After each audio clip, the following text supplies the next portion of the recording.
If you read the opening of Genesis as a literal timeline, you hit a contradiction on the very first page. On day 1, God says, "Let there be light," but the sun isn't created until day 4. Then there's the issue of biology. On day 3, the text describes the earth sprouting vegetation and fruit trees. This implies blooming plants were thriving and photosynthesizing 24 hours before a sun existed to provide warmth or energy. For readers with a background in physics or astronomy, these chronological gaps make the account seem scientifically impossible. It leads many to conclude the text is a broken document written by people who simply didn't understand how the world works. But before dismissing the account as a collection of errors, we need to consider if we are misidentifying the book itself. If the text isn't trying to be a science report, judging it by those standards will always lead to a misunderstanding. This happens in modern life all the time. You might pick up a magazine and read a detailed article about a new car, only to realize later it's a paid advertisement. You misread the genre. You expected objective reporting, but you were reading a sales pitch. We make a similar mistake with ancient literature. A modern scientific account requires empirical evidence and natural causation. An ancient prophetic account relies on divine revelation and supernatural acts. Measuring a 3,000-year-old theological text against the rigid criteria of a modern physics paper ensures we miss its actual intent.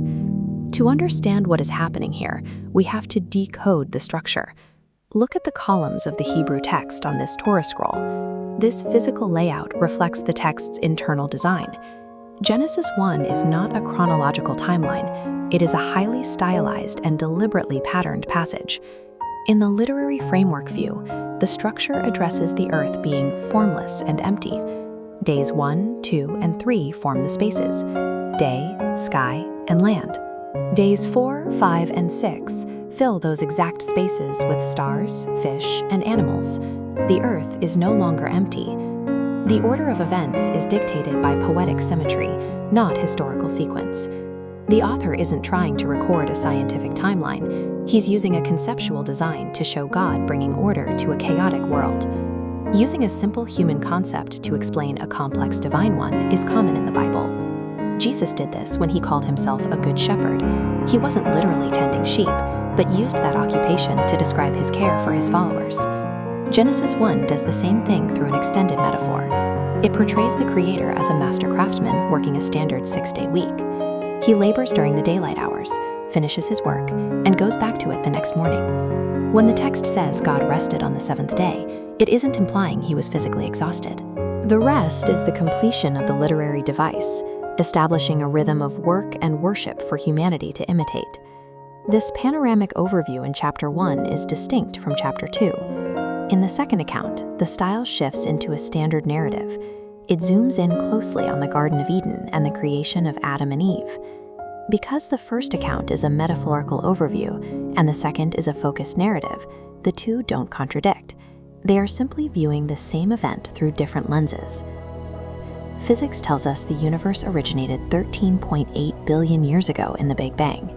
This theory was first proposed by the physicist Georges Lemaitre, who mathematically developed the concept of the primeval atom and the expanding universe. Lemaitre's life complicates the idea that science and faith are opposites. He was a leading mathematician and astronomer, but he was also an ordained Roman Catholic priest. Here he is with Albert Einstein. Interestingly, Einstein initially disliked Lemaitre's theory. He argued that a universe with a definite beginning sounded too much like the biblical concept of creation. If the very architect of the Big Bang saw no conflict between physics and his faith, then the cultural war between the two is based on a false premise. Because the 7 days of Genesis are a literary framing device, they aren't meant to be tethered to a 13 billion year physical timeline. They are asking and answering different questions. Science is equipped to answer how the universe unfolded from a singularity through the laws of nature. Genesis is equipped to answer why the universe exists and who designed it as an environment for humanity. When we respect the literary structure of the ancient text, the Bible and modern science stop being rivals. They become discussion partners, each informing a different part of the same story. If you look at the massive granite walls of Yosemite Valley, You are seeing the result of millions of years of geological erosion. It is a slow, automatic process driven entirely by wind, water, and ice. Erosion can carve a mountain landscape, but it is a blind, subtractive process. It chips away existing rock over time without a specific design in mind. Contrast that with Michelangelo's statue of David. No one expects wind and rain to accidentally shape a block of marble into this level of anatomical precision. Creating this required foresight, anatomical knowledge, and the intentional hand of a sculptor. What if the history of life on Earth works the same way? What if instead we are actually looking at the results of both natural forces and an intentional creator? That idea is the core of progressive creation, a model where science and scripture both tell the same story. First, let's look at the natural forces.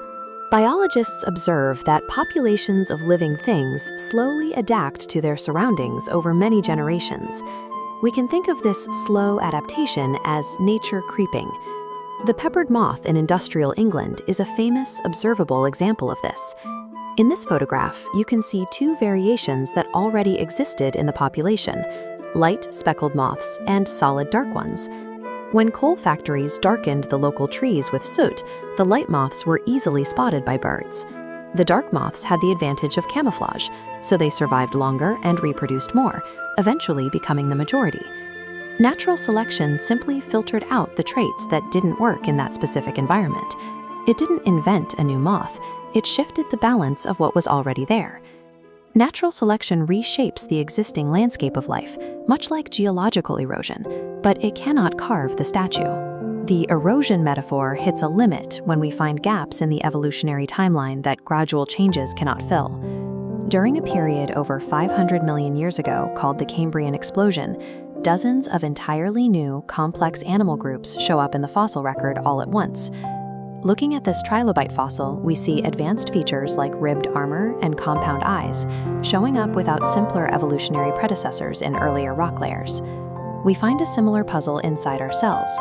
The sheer complexity of DNA points to more than just accidental changes. DNA essentially functions like an instruction manual written in a base 4 code. The information needed to build a single cell is comparable in complexity to millions of lines of computer software. We call these moments nature leaping, specific times in Earth's history when new life forms were intentionally introduced. These leaps suggest that God remained active throughout Earth's history, building life's major branches one step at a time over billions of years. Combining the concepts of creeping and leaping reveals a multi-billion-year collaboration between natural processes and divine intervention. Roughly 4 billion years ago, the Creator brings first life into existence, which begins to adapt and creep. Every few 100 million years, this process is punctuated by leaps, adding major new groups, like fish, birds, and mammals, which continue to branch out. This progressive timeline reaches the appearance of humanity, the first beings endowed with the image and likeness of God. This model shows that scientific discovery and religious belief are not competing options. Both are required to tell the full story.